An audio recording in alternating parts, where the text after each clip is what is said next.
Welcome to House of Agents. And now, here's your hosts, Tessa and Ramon. What's up, everyone? Welcome back to the House of Agents podcast.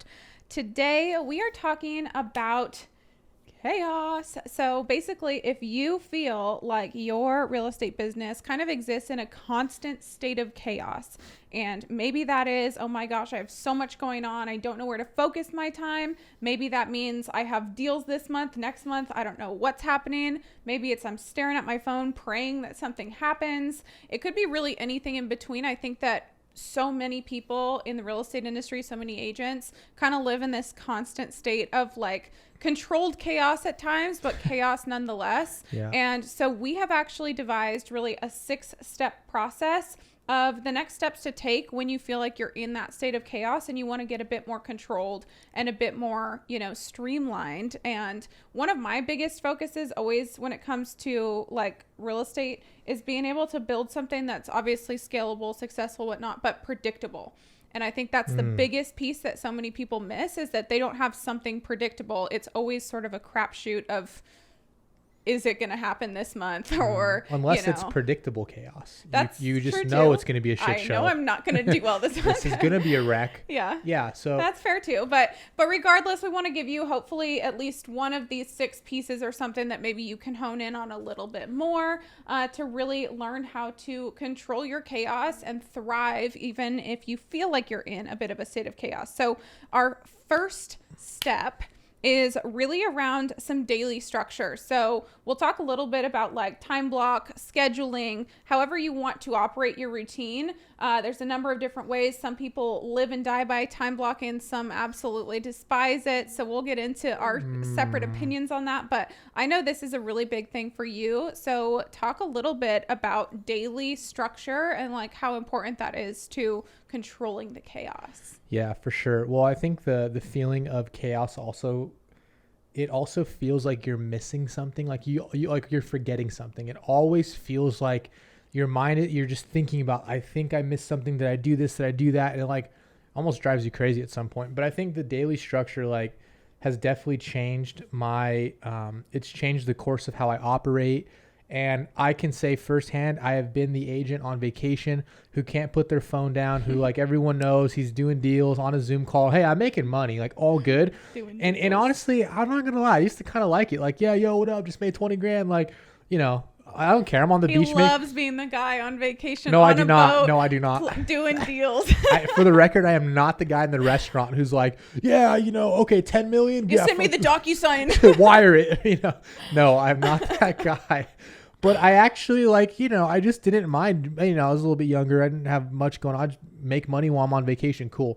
And then you get to a certain point and you're like, okay, like that's cool and all, but I also don't want to like be rude to the people I'm with, blah, blah, blah, blah. But I've definitely been both. And I can tell you that the time management on a day-to-day, it's not one big thing that's going to change it for you. It's going to be small things, but all combined make the big difference. And a couple key points when I think about time throughout my day, I think about whatever is most important, I do first. So you can attest this firsthand. The first thing I do when I wake up is I go, fuck my life, and then I go to the gym, right? Like that's usually what it looks like. And I'm like, oh man, I go drink some pre-workout. Like I just need that caffeine dose instantly, and I'm off to the gym. That's 90% of my mornings. He leaves all his stuff in the middle of the floor just on scattered, his way out. Yeah. But seriously, like that for me, I know I feel like shit about myself if I miss a day in the gym, especially if I like sleep in. Mm-hmm. Yeah, it sounds good in theory, but I literally hate myself 2 hours later. Yeah. I'm like, I'm such a freaking loser. Like it irritates me. Like I hear like Andy Frisella's voice yelling at me, like, you're a little bitch. Seriously though. So like for me now, again, that could be like you drinking tea and reading the Bible. Like it could be whatever it is for you. But for me, that's a lot closer to my morning routine. we have very opposite mornings. This will be a separate, what you do in the morning, what I do. But point being though, is that for me, I know that if I take care of that, number one, I think that health is wealth and wealth is health, vice versa. So it makes me feel good about myself. I think it's good for me. It's a great outlet. It gets my my gears going in my head. I get to think about certain things. I listen to podcasts. I'm on the treadmill. I read emails. Like it's a thing that I like to do. It makes me feel good. But I take care of that first thing. The second thing I do is I usually start my day at a certain time. So I think, I have my day 9 o'clock is really when it starts. Anything before that is really my time. I really don't get on Zoom calls. I don't really start getting into the weeds until that time. And the reason I do that is because for me personally, I have scheduled meetings for my business that happen usually at 9 in the morning every single day. Those meetings are with my key people in my company who I need to be in contact with. There's projects, there's things we're working on. That is essential to my business. If you want to become a better agent, there's only one place to do it, and that is BAMX. Everyone tells you what to do, but BAMX shows you how to do it. Whether it's creating the perfect green screen video, overcoming objections, or creating scroll-stopping captions, BAMX has it. Click the link below and use the code HOA for 10% off your yearly subscription at checkout. So flip that around. That's me today. But going back, and I think we're going to talk a little bit about this, is like what moves the needle? What really moves the dial in your business? Okay, that should be one of the first things that's taken care of. Because remember, if it's important, it gets taken care of first thing. So for you, it could be going to the gym, getting home, taking my kids to school and being there for them in that. Okay, great. To make sure that's blocked off. But at some point when we get to the business component of your day, what's most important to your business? And I think I will live and die by this, is that revenue will cure 99% of your business problems. And you could extend that to your life if you wanted to, but I'm going to say business for today. Yeah. That will cure 99% of your business problems is more revenue. Yep. And so I'm going to stop there because I think that gives you, and I could go really deep into the different, like how else to do the rest of your day, but like that concept of everything that's the most important to me is structured like a well-oiled machine down to the 15-minute interval, the first component of your day. That has been a game changer for me. Yeah, I could not agree more. I think that there's a lot of things that people can kind of take and adapt to what works for them when it comes to scheduling. I've always really loved to operate off of like a pretty set schedule. Now, I'm not so crazy about it that if something extends like 5-10 minutes that I freak out, unless obviously it's like a scheduled meeting and stuff. But one thing that I have put into practice in probably the last 5 years that was so helpful was to not leave empty space on my calendar as much as possible. And so this was actually, I think, can be a pretty entry level like scheduling or routine practice, is to not leave too much empty space. What I mean by that is, like Ramon just said, identify first, what are those most important things to you? If it's working out first thing, is it having some quiet time in the morning? Is it taking the kids to school, picking them up, soccer practices, making dinner, having, a time to sit down with your spouse, whatever it is, like schedule in the things that are most important and then make the rest of your work day and life kind of work around that.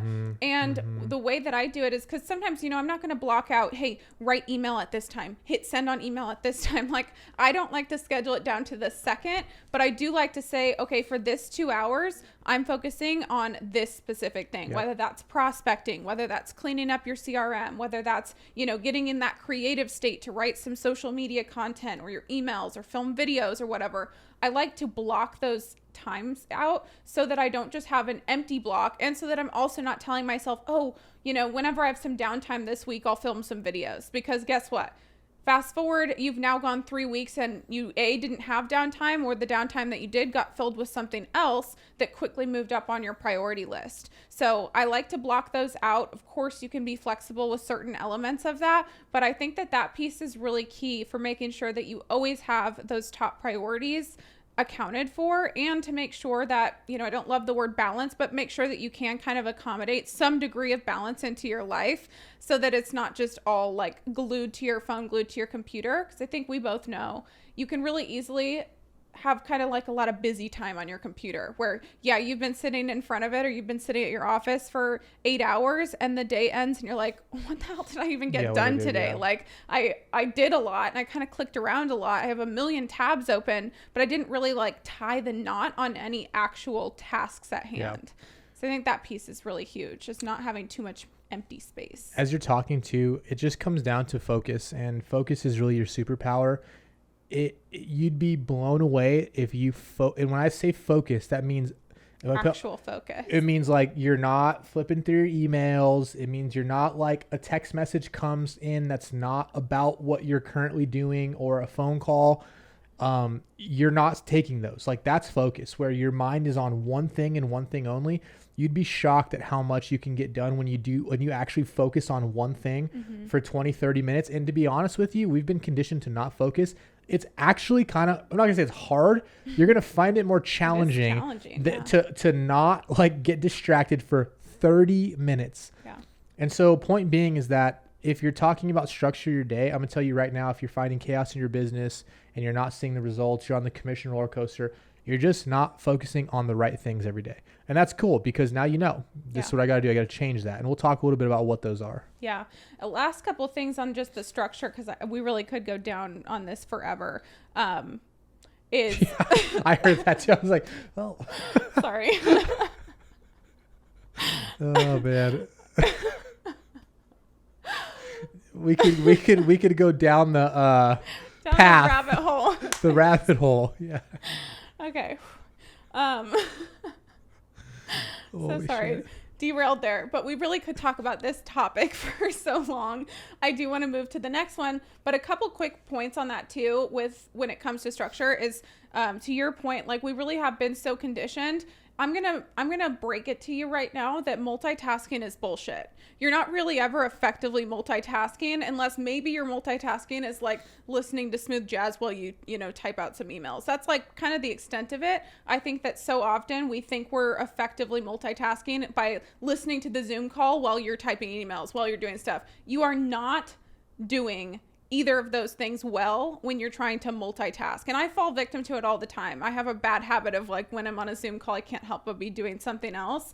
But I'll be the first to admit, like, that definitely I'm not giving my undivided attention to that call, nor am I focused on, whatever other task I'm trying to complete at the same time. And so to Ramon's point, like, I challenge you to challenge yourself to instead, like, really dedicate time to focusing on one specific task at hand. You'll complete a lot more. You'll tie up more of those loose ends. And I promise you, after programming your mind a bit more to start focusing rather than trying to multitask, you're going to feel a bigger sense of like fulfillment and accomplishment throughout the day, which for me helps me sleep better at night. I'm definitely that person that I'll go to bed worrying about something or wake up thinking about it if I haven't like tied up loose ends. And so my last piece of that kind of routine or structure would be also, this helps me a lot, especially when I am in a phase of kind of chaos, is before bed, like, write things down, whether it's in the notes app in your phone, you grab an actual piece of paper, but like jot some of that stuff down, because relying on your brain solely to remember all the things that you need to do, say, complete, inevitably, you could have the best memory in the world, you're going to forget stuff, and you're just gonna, like you said, kind of live in that constant state of like, oh, am I forgetting something? I need to do this, worry. And we'll talk about, the two things, right? So it's like, how do you go throughout your day so you're not like, yeah, of course there's gonna be things you miss, right? You're gonna write them down, whatever, but how do you limit the amount of things that you miss? We're gonna get into that. And then the other one is like, okay, focus. I'm not focusing on the right things. Well, what do I need to be focusing on? If I'm not mistaken, that's the next component. Yes, I do believe that is our next component, which is, well, focusing on the most important piece, which is emphasis on prospecting. Now, I'm going to let you kind of steal the show on this particular one, because I know this is a zone of genius for you, but I do just want to set the tone here that, like, you guys have to prioritize the things that actually, common term, but move the needle forward in your business. Like, what are the actual money making activities in your business? And I guarantee if you sat down and did sort of like a mental audit or assessment of how you spend your days over the last couple days, you probably spend way too much time doing things that don't actually bring money into your business. And we're, again, conditioned that some of this busy work is like good and productive and we're crushing it. But like, is that actually giving you the direct and shortest path, least resistance to new money, new dollars coming into your business? Yes or no? If not, move it down the priority list a bit. So let's talk about emphasis on prospecting. Yeah. It sounds super simple. Just prospecting every day. I think the word prospecting, I even hate using like industry terms sometimes, because like, oh yeah, same thing, make your calls. Like, prospecting is where you are actively doing essentially one or two things, right? You're addressing people who are in your sales pipeline. And again, pipeline could be you haven't even called them yet, or it could be that they're actively searching for homes. You're addressing them in wherever they're at in their sales cycle, and you're bringing more people into your sales cycle on an active base, like actively doing that. So again, prospecting isn't, people hear that and think it's just like for sale by owner calls. Like, yeah, that could be part of it, but it could also be following up with someone who told you they wanted to sell their home 6 months ago, and now it's time to reach back out, right? That's also, setting an appointment with an old friend to catch up. That the activity itself of catching up isn't necessarily prospecting, but setting the appointment is. Those things, you might be doing them. If you are, you're probably just not doing enough of them. Like, it's really that simple. Like when people say it's a numbers game, it really is. If you have a conversation with 100 people right now, 100 real people in your market, potential homeowners and buyers, and you talk about real estate, out of those 100, how many of them do you think will actually need your real estate services in the next 30 days? What do you think? Minimal in the next 30, like maybe 1%. Yeah, 1, if not 3 on the best day of the week. Yeah. So if 1 to 3 is out of 100, okay, my question to you would be, how many are you talking to in a week and having a conversation about real estate? So just do your self-audit right now. 1 a day. Okay, well, I can tell you it's going to take, what is that? 1 a day is going to take you 100 days to get 3 people that are maybe interested. That's not a great odds. No, well, not great odds, but not great pipeline. Like Yeah. that's not going to be a lot of closings. That's going to be like maybe 5 throughout the entire year. So you got to look at it that way and go, okay, now if there's 100 people, how can I get the best possibility of talking to the 3 right away? How can there's 97 other ones. How can I get my best odds to get the 3 that actually need it? And this is why I will also die on this hill of going after people that know you by first name. Sphere of influence, they call it. I heard. You have for sale by owner and expired listings, the people who have already put their hand up and said, I have a property I want to sell either with an agent that didn't work out or by myself, or open houses where you're at a house and people that's for sale and people walk in the front door. Yeah. I don't know what other scenarios you're looking at. And if all those things scare you and you're like, I don't know, then I can't do anything for you. There's nothing else for me to say. Those things right there, you don't have to be a master at all of them, but I'm just giving you the playbook on those that's where your time should be at. It's the cold hard truth. This is what it is, right? Now, hey, maybe you work at a golf course and you talk to a bunch of high net worth people all day long. Phenomenal. But it's going to probably be the same odds in that group as well. So focusing on, and I think like I like to bring it back to, I actually write it down, right? If this is what my goal is, but 1 new listing appointment, 1 new buyer, right? I am trying to walk into someone's home and give them an assessment at what their home is worth and what I can sell it for. And I'm trying to find someone who wants to talk to a lender, get a letter that says I'm pre-approved, and go look for houses. You can almost write those down and throughout your day, catch yourself. If I'm not doing something that's actively getting me closer to those 2 outcomes, I'm wasting my time. Now, wasting your time, and we're talking about someone who needs more consistency and is in chaos, that there it is. Just take everything else and move it off the schedule and just do that.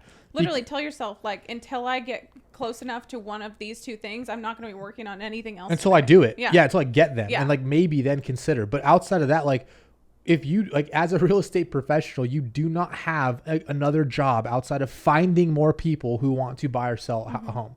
Like it's really that simple. Yeah. So I think when you think about it that way, it starts to provide a little bit of clarity. And here's the other side. Well, what about all the other, Bob, this, that, the other, the trainings and all? I mean, that's cool. Do all that stuff. But here's what happens when you start making money. Guess what you get back? Your time. And that's where I say that revenue, once you have it coming in the door, you now have time to do those other things. But right now you have no time because every minute you're spending not prospecting is you're losing money. So that's just one way that I think about it. That was honestly an extremely clear explanation of that whole scenario. That was impressive. I do what I can. I think that you just nailed it. I honestly think that that's like as clear as we can get about the importance and the emphasis that you need to be putting on prospecting. There's just one thing I want to touch on before we move to point number 3, which was you said if those 3 things scare you, like I don't really know how else to help you. So absolutely the truth. I want to speak quickly from the point of view of somebody who was terrified of all three of those things.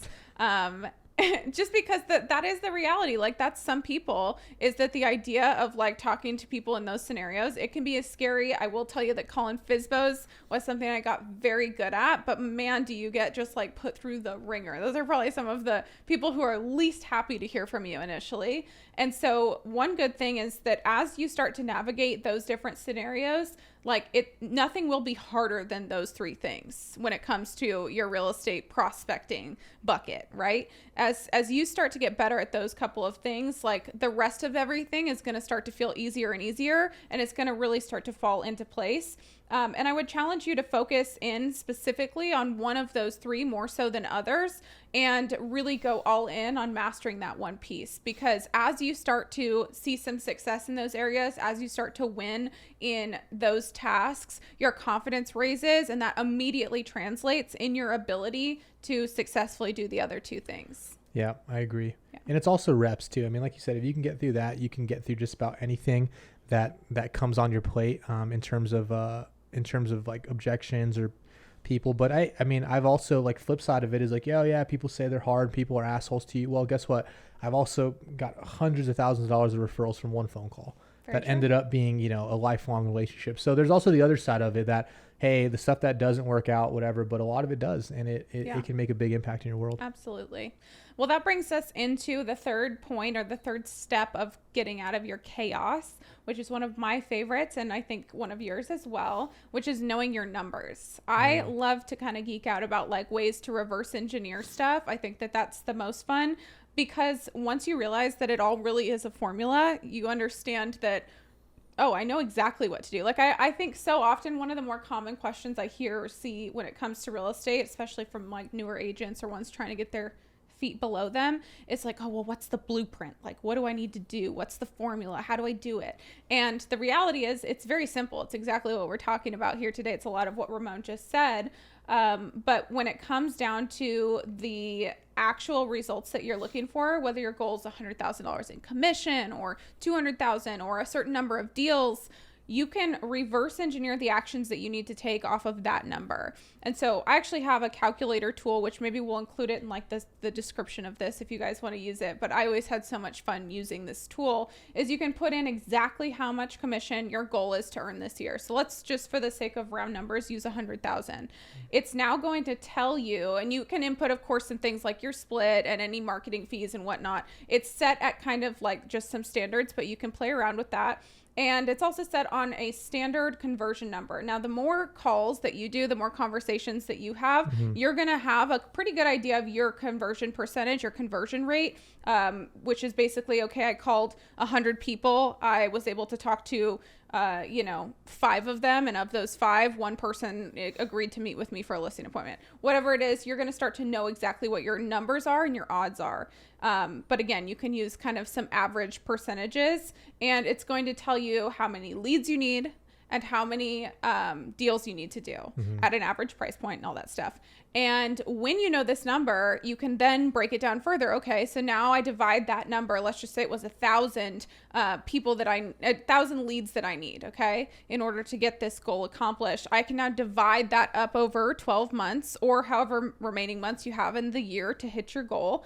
And then further divide that to weekly, daily, and you can go really as far as you want to understand what you need to accomplish. And now what I love about this is, number one, for almost every agent that I've gone through this exercise with, they're blown away at how realistic that feels once you break it down into like a daily goal. Sure. I think it's because initially the gap between where you are right now, where you want to be, sometimes feels so wide that you get overwhelmed, you get really stuck in this sort of paralysis, that analysis paralysis, or just this kind of state of inaction because it seems not even feasible, not even possible. But when you break things down and really look at what kind of actions you need to take daily and what kind of numbers you need to be hitting on a daily, weekly, monthly basis, and you realize, oh, I actually only really need to have like 5 solid conversations per day in order to get my goal, or per week to get my goal, you'll realize how within reach that that is. Yeah. And then you can, of course, also set some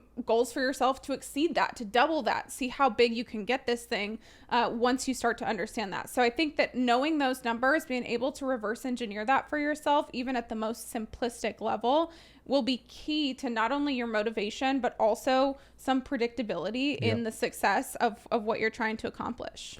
Yeah, I love that. I'm going to give another perspective on a way to do it. I'm more of a, Tessa's very intricate and like down to the detail. I'm more of like back of napkin, you know, write it on whiteboard. Yep, looks good. Let's do it. And so I have a very... He's also good at mental math, and I am not.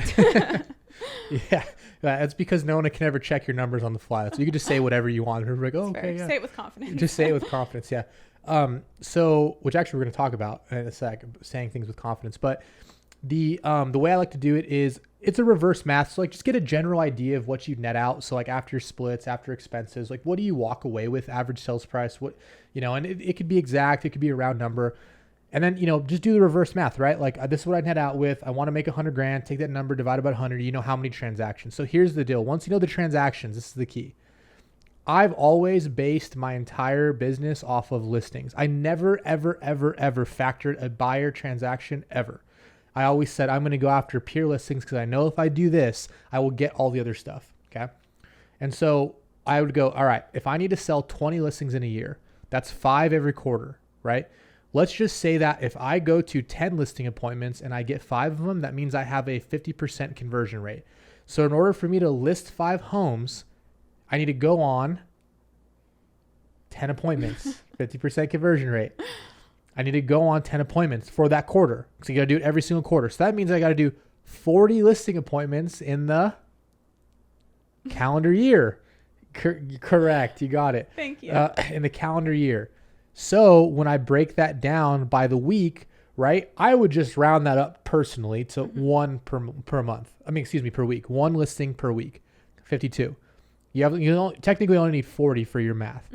But once I know that, it's pretty clear. Like and again, going back to simplicity, nothing else matters to me except that 1 listing appointment that week. That's it. That's my sole purpose in life, my business life. That's my sole purpose, is that 1 listing. Now, a lot of times I hear people and agents will kind of, that just seems so like you just neglect all the continuing education and a training and all that. I'm like, guess what? You know what the best way to learn is by actually doing it. And so many people spend too much time behind the computer instead of in person with people. And that's the biggest mistake you can make. So everything you want to know, right? Like I want to know my market and I want to know the transactions and the flow and how do the lenders work. Guess what? You figure all that shit out once you start doing transactions. There's no other way to do it. So it's like, it's almost like the fast track, because the more transactions you do, the smarter you get in real estate, because you're on the other side, which the only way to do it is to be on the other side. So I like to go back and go, all right, my goal is 1 listing per week in that scenario. That's my purpose. That's what I'm doing. If I can't do that, I know I'm not on track. If I do that, I know I'm on track. And obviously the more the merrier. Yeah. But for me, that's how I like to operate. Yeah. No, I think that's a great example. I was only giggling because I have such a hard time like tracking numbers that people are saying without seeing it. So I failed my quiz there, but it is a great example. In my head, I could see like the pie and I'm like, here's a year, I'm like, the quarter. I don't know. Which is also shocking because yeah, anyways, side note. But no, that was a perfect example. I love how you put that. The other piece of the knowing your numbers that I think is so crucial is understanding, I mean, you talk about this all the time, but dollars in and dollars out, and like looking at actually where you're spending money, what kind of expenses you have, what kind of stupid subscriptions you're signed up for, what kind of like trials you signed up for and downloaded something, and all of a sudden you have all of these crazy things that you're paying for with the promise and the hope that it is going to fix your business. And in reality, none of those things are going to be that magic pill. I'm not saying that none of them are useful. Some of them are great, but that's another great place to, spend some of your time when you're in this state of chaos. Is that typically when you don't feel like you have it figured out, you're constantly seeking another solution, which means you might be the person right now that's downloaded every goddamn ebook, every possible script, every possible like guide, everything you can find, only to then not take the action with any of the information. In fact, some of them are probably still sitting unopened in your inbox, right? And so I think it's really important when it comes to knowing your numbers is to also pay attention to like, how can I slim this thing down as much as possible, get back to the basics, because what else happens in that time is you've now not only got some predictable success, but you also understand that you can do it with less. Yeah. And so now you can scale up without drastically scaling up your expenses as well and eating away at whatever profit you just made for yourself. Correct. Yeah. Lean and mean. And that's why I'm saying also on a prospecting level, like that's the cheapest way to do it. Also, so hope is a very bad strategy, business strategy. A lean, mean fighting machine. So that brings us to point number 4, which is to tap back into your tech. Now, these actually go perfectly hand in hand, I think, in just what we talked about here.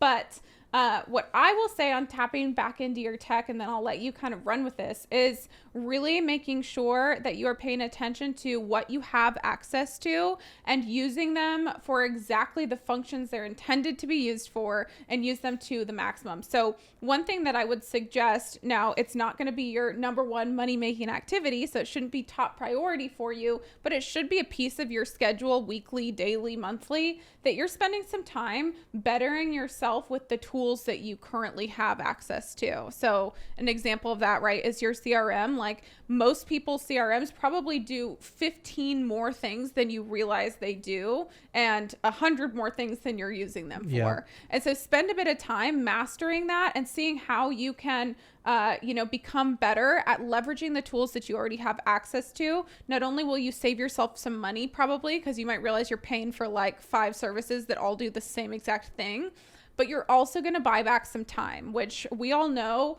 especially when you're building and you're in that phase where you're really trying to hit a stride, time is that most valuable asset, and you don't have many other opportunities to buy back time other than, utilizing tech and putting some of those like automation pieces in place. Yep. And so you may not realize you have access to that. So tapping back into that, learning it to the best of your ability, and then applying it and putting it into practice. And if that is just so not something that you can do, like find somebody on Fiverr for literally $10 to do it for you. Yeah. I would challenge you to still do it yourself, but don't let, I'm just not tech savvy, be an excuse for not utilizing the tools that you have in front of you. Yeah. I mean, the whole I'm not tech savvy or blah, blah, blah. It's like, if you don't want to build a profile about the people you're trying to help buy and sell real estate, like you're just fucking lazy. That's the bottom line. You're not incompetent.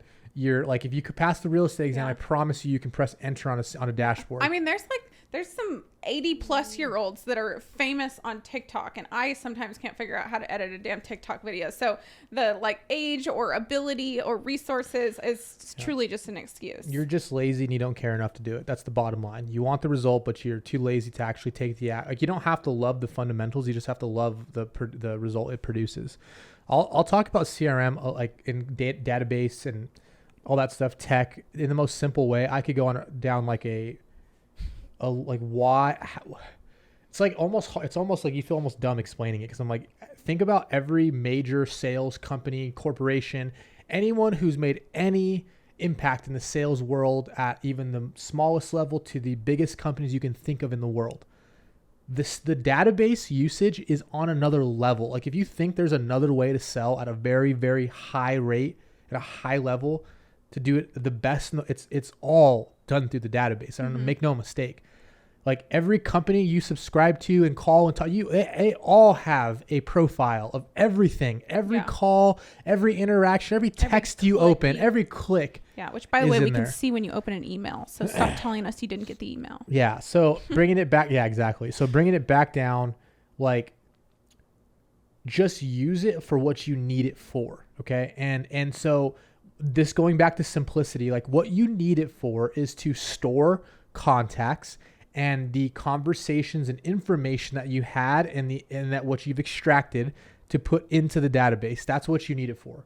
And then you need it to remind you when to talk to this person again. Okay.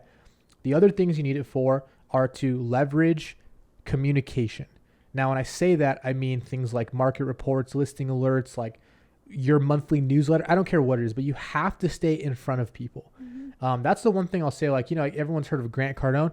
That guy, I've never given Grant $1 That guy is in my inbox 3 times a day. Yeah. Love him or hate him. He knows how to be relevant. Per day. Like you almost so like, I know like for a lot of agents, they go, well, I don't know. Is a monthly email. Just remember a lot of your competition is emailing people more than one time a day. So you have to have some type of correspondence that keeps you on the top of someone's mind, because if you want your business to get bigger, you can't do it all on your own. And so I know a lot of people say like, oh, we talked about what to do with newsletters. That's already on one of our previous episodes. We've talked about like why leveraging is so important, but I'm just going to say for simplicity reasons that you give yourself a higher percentage, your odds go up that you're going to convert this person if they constantly see your face and they're getting information, even if it's a super like low level basic stuff, it doesn't matter. You need it for leveraging communication, somewhere to store the information about your client and to remind you when the next time is to reach out. Because once they're hot and they're actually like out there searching and you're going to the listing appointment, like you won't need a reminder, you'll know. But that's all you need it for. And so what I always talk about in CRM is like, just find your rhythm and then slowly like, oh, what does this button do? Yeah. Like, but those are the basics you need it for. So like if you're not going to do that, like you just don't care enough to get the result. It's okay. I mean, it's not okay, but if it's okay to you, it's okay to you, whatever. I don't care. But I hope you care enough to freaking type your client's name in a database that stores the info. Yeah.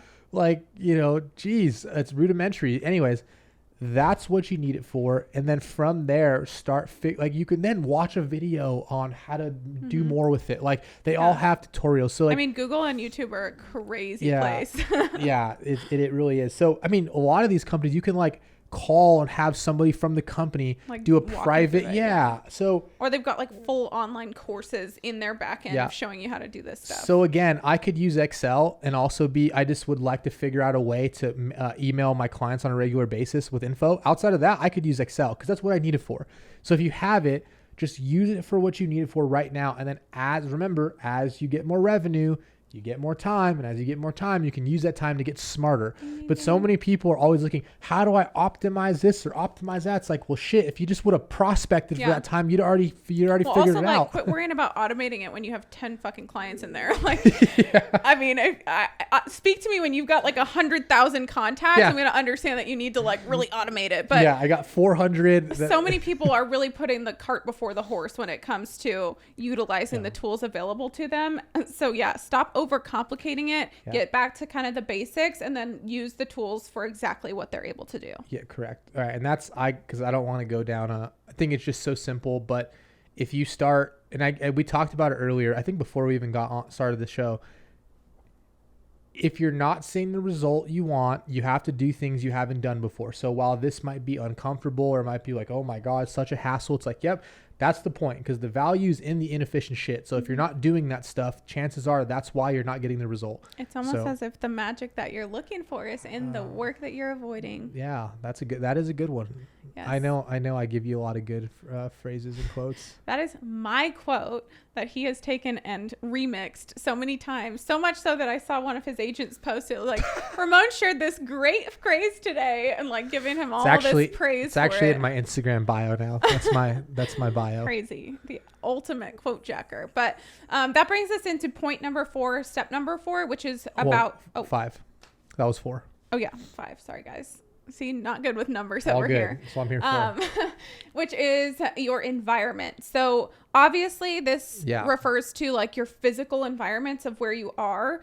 I will definitely say for a lot of people, we get really comfortable working from home. For some people, they're extremely productive in that environment. For most people, it's very easy to then get distracted by every single other thing that goes on in your household, like the Amazon package that just arrived and now you open it. Now all of a sudden you're like doing a whole different thing, or, the laundry that needs to get switched, or all of these other things. You have so many more like environment polluters that are now pulling you away from those key things that you have to focus on. So if you are going to remain working from home and that's where you thrive, make sure that you set yourself up for success to eliminate or at least minimize outside distractors and other kind of like environmental factors. Yep. I agree. You've been in my office, the one here in Scottsdale. Describe my actual, like the one you walk into where I'm at. Describe it. There's not a lot going on. There's a ring light in front of your desk. there is a window and then 2 things hanging on the wall. And other than that, it's pretty much empty. Like there's legitimately nothing there. And Yeah. I do that not because I don't have style. I got a lot of style, but I just can't express it there because I get distracted easily. And so like I literally have white walls, a couple things that remind me of my family, and I have a ring light, and that's and my computer, and that's all I need. Yep. And I do that. Buddies. Well, and some, I have some. I keep snacks. I like to snack. Keeps me keeps my anxiety like constantly. He's a nervous muncher. Yeah, correct. A nervous muncher and drinker too. Oh my gosh, and a pack of gum is gone, smoked correct. in a day. Yeah. Hey, it is what it is, right? But in all seriousness, I think like environment comes like physically. Are you in a place that it will help you conduct business at a higher level and focus? That's number one. So if you need to get some noise canceling headphones and like in your own home, like that's fine too, whatever you need to do. But set yourself up right for what's going to be most successful for you. I think the second part of environment, not only physically but who you're around, because I think that when you get around people who have actually like, again, they always say the 4-minute mile. It was never nobody could ever do it. Then until somebody did it, then it got broken like 8 times after that. Don't quote me, but more or less. It's the gist. Correct. The gist. The same thing happens with getting around successful people in real estate. You think that, oh my God, how could I ever make $200,000? And you meet someone who's doing $500,000. It's like, okay, obviously I know it can be done. That person is regular just as me, right? They put their jeans on and, breathe air just like I do. They're in the same market. Clearly it's doable. So getting around success, it's proven, that's important. But also you're going to pick up a lot of techniques and very similar to getting around people that expect more of you. And I know that's like, well, how do I do that? It's like, you're going to have to get around people who are higher level. I'll give you the best example. You ever been out to eat and the check's coming, but before the check comes, you're with a group of people and these people are in shape. Okay. Now I don't know where you lie on the spectrum of in shape or not, but these people are like, they're in really good shape. They're wealthy. They got nice watches on. They got nice things. They're well spoken.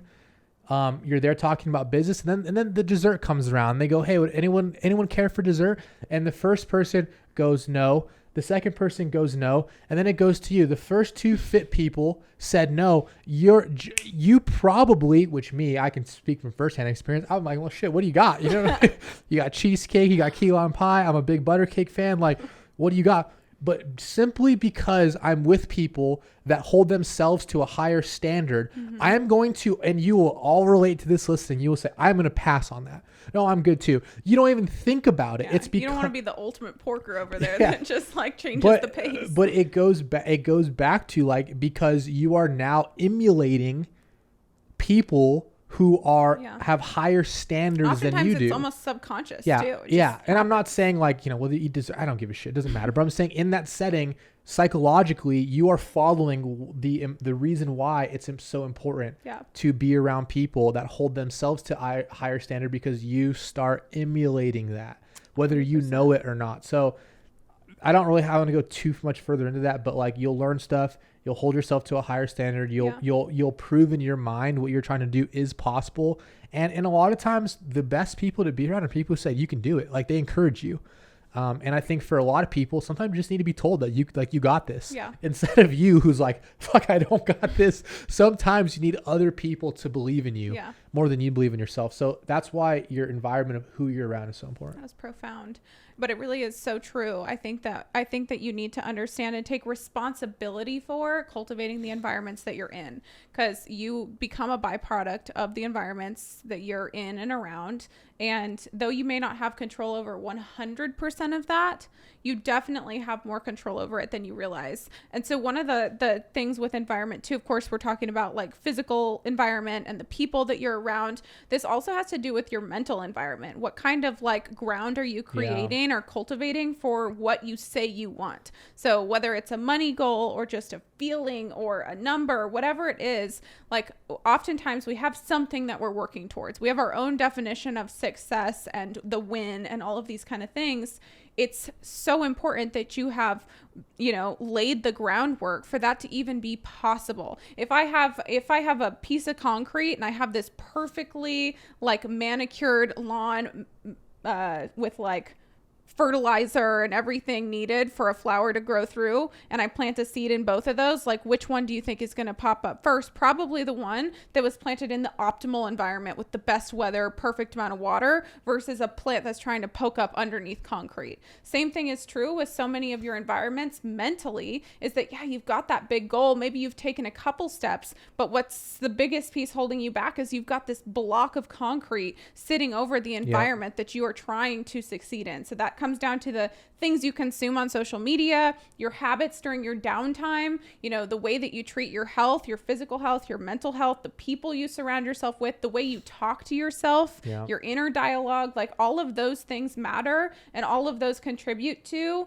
an environment that you either thrive in or that you continue to kind of just suffer through. So the environment piece is huge. Definitely take those steps to put yourself physically, mentally, emotionally in the right environments to achieve what you've set out to accomplish. I kind of call the mental side of it, which I'm glad you brought up. I like to almost think about it.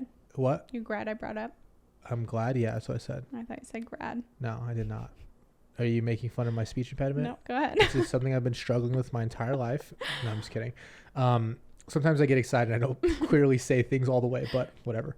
I'm glad that you brought mental up, because the mental side of it, I like to think about you ever been on your Instagram and you get on your explore page? It's basically a compilation of all the shit you look at.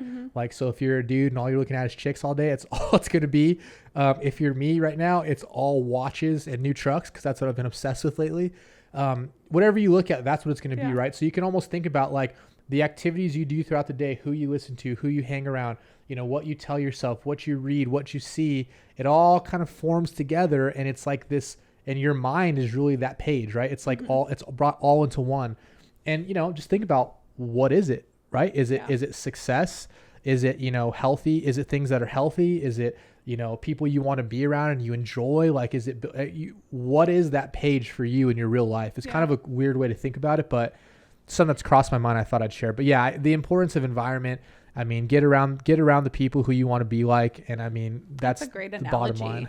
I've given the comparison before of it's like your browsing history, your thoughts and what you do throughout the day. If that were your browsing history, would you be embarrassed to show that to somebody else, or would you be proud to show it to someone else? Right. Correct. And I think a lot of people would like want to clear that history before they're sharing that with anyone. Yeah. So that brings us into the last and final step, which is step number 6. There you go. Which has, it all comes down to like getting loud, getting seen, being confident, and ultimately getting in front of as many people as possible. I'll let you kind of speak to the confidence and getting seen as much as possible in just a second. But I think one of the biggest things that I have realized that I've seen from my own experiences, and of course from working with other people, is, you know, so often when our results are not where we want them to be. So whether it's that your deals are not where you want them to be, you're not making as much money, maybe you're self-conscious about your current, you know, the way you look, the way you feel, wherever you're lacking in the goals that you are seeking, oftentimes that has a direct impact on your confidence. So when your money is not where you want it to be, oftentimes that starts to impact your confidence. Now we could go down a whole nother rabbit hole of if that should be that case, but it just is human nature. You start to feel not as good about yourself when you're not reaching these goals that you've set. Part of that is because you're not fulfilling something that you said you wanted. And so it breaks down your psyche a bit. But what happens when our confidence is damaged? We stop showing up as the best version of ourselves. We probably don't want to be very vocal on social media. At all sometimes. You don't want to show up at all. Maybe you start to like lie or avoid or like sneak around a little bit. Maybe you're trying to shortcut the process. Maybe you're trying to find that secret magic pill, that quick fix solution. Long story short, what I'm trying to say is all of those things that you do as a result of not being confident and not being where you want to go is a direct relation to how you feel about yourself, how you present, and ultimately what you are or are not accomplishing. And so that is just kind of like a fact of the matter that happens. And so it's important, if you're in this state of kind of chaos or not feeling great about the results you're getting right now, is do what you can to quickly improve that confidence and keep showing up, even if that confidence is lacking. Continue to be heard, continue to be seen, continue to show up, and it will have a direct impact on your results, therefore raising your confidence. They're all connected. Yeah. confidence is the memory of you doing the things that you said you were going to do, if you ask me, when it comes to confidence. So if you have not a lot of confidence right now, well, it's probably because you said you're going to do a lot of stuff and you didn't do it. At least you know what the problem is now, right? When I talk about the confidence component, I can only talk about like I've worked with hundreds of agents before one-on-one, but they don't always say exactly what the real situation is, but I can talk about my own. When it comes to confidence, you know, I think for me, the ego side of it is kind of like one of them. Like I would literally die if I had to go do like more open house. But honestly, if I had to go do open house, I'd do it. Am I going to feel like, holy shit, this is a massive step back from some of the places I've been, pulling out the sign and like making sure it's like even, and like I put my little sandbag on it so it stays out, like I could, like, you know, parking my truck, hazard lights on, you know, opening the tailgate. Like I haven't done that in a while. And I've, you know, intentionally built a business that, you know, that's not what I do anymore. But if I had to, I would do it. But I think a lot of times when you have to do things that you feel like you're already past or are beneath you or seem like ABC 1, 2, 3, you don't do it, not because you don't want to do it or not because you're not capable of doing it. It's because like your ego stops you, like, oh, I'm too good or too smart, or I'm like, real estate is the ultimate equalizer. Whoever you are, nobody cares. Wherever you came from, how much money you have, like, doesn't mean you're going to be successful in real estate. Like you everyone almost has to go through the same process in order to do it. And so from a confidence standpoint, the thing I would just tell you is that like the only way I get confidence through is doing the things that make me feel good. And when those things are working hard, like working long hours, I feel good about that. Going to the gym every day, I feel good about that. And not doing bad things to my body, like drinking or eating food I shouldn't be eating. Now, I'm not perfect at especially the eating part, but you know, I like my snacks and my treats and whatnot. But all the other things, like I just don't ever go over the edge. But those all make me feel good. I get up in the morning early. I like just do what I know I'm supposed to do. Yeah. Right? Whether I believe in it or not, I still drag myself to do it. That slowly starts building up that confidence, because what happens when you start doing the shit you're supposed to do? Yeah. Results start slowly showing themselves once you've been consistent long enough. And those results are what? Those results are proof. They're proof that you are having success. And the evidence of success comes from now the result of you doing the things you said you were going to do, which then builds confidence. And that's my best advice is, if you show up and don't quit, sometimes you don't want to. I mean, most days you probably don't want to, but if you just keep showing up and just accept that you're not going to quit, in my opinion, that's where the most and then when times are really good, you'll remember the shit you had to go through to get there. And now that feels a whole lot Yeah, better. that's like that's like that chip on, that's like that edge that you want. So like so many benefits to it, but there's going to be good times and bad times. But I think if you follow that framework, for me, that's always helped me like go through the muddiest of times, if you will. I could not agree more. I definitely think that is very true. And for those of you who are feeling like on that kind of negative side of it, and maybe the confidence is lacking, maybe focus first on like winning the ratio of, do I keep my commitments that I say I'm going to keep more often than not?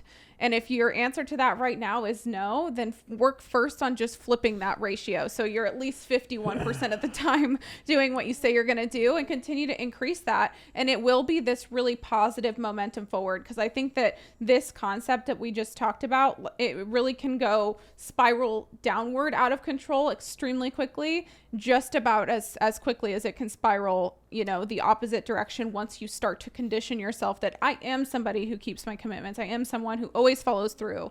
You know, those things really start to build on themselves. And it's also really freaking cool when someone else notices that. That's like the most ultimate high compliment in my book is when somebody notices that, oh, you're somebody who always does what you say you're going to do. Yeah, 100%. Like, oh, God, yeah. That's so great. It is. Yeah, because and to be honest, there's not a lot of those people out there, in my opinion. Yeah, very seldom. Very you seldom. Run into someone like that. So yeah, those were the 6. I will recap quickly. I think that we hit some fire on here. So as I run through these 6, if you have any final closing remarks. But the 6 steps essentially to help you control the chaos if you feel like you're in a bit of a chaotic state is daily structure, emphasis on prospecting, knowing your numbers, tapping back into your tech, controlling your environment, and getting seen and getting confident is number 6. Love it. Any final words? No, not really. And if anything, I would say that if it's hard right now, just know that great, like sit in the hardness right now, like sit in the chaos, understand that, okay, this is super hard. I'm frustrated, like accept where you're at. And now you know what it feels like. Cause I think a lot of times like, oh, we don't want to go through like, well, you're in it. So great. Now, if you can get past this point, there you go. You made it through the hard. Like if you can keep moving forward where you're at right now, you're getting through the hard. And that is like literally the hardest part. Yeah. And so if you could get through that, you get through anything. But I think a lot of times we get into the hard and we're like, oh, I don't know if I want to. It's a fight or flight mode. And at those 6 steps, if you follow those, there's no doubt it'll happen for you. 100%. Yeah. Focus on your priorities and let it compound, and you will see massive success. So thank you guys so much for tuning into yet another episode of the House of Agents podcast. No matter where you're listening, please be sure to do all the things, like it, subscribe to it, share it, comment. We would love to hear feedback from you guys. If there's something you want to hear more about, please let us know. But we will see you guys on the next episode. We'll see you. Thanks so much for tuning into this episode. We sure do appreciate it. If you haven't done so already, make sure you're subscribed to the show wherever you consume podcasts. This way you'll get updates as new episodes become available. And if you feel so inclined, please leave us a review. It is how new people find the show. Until next time, friends.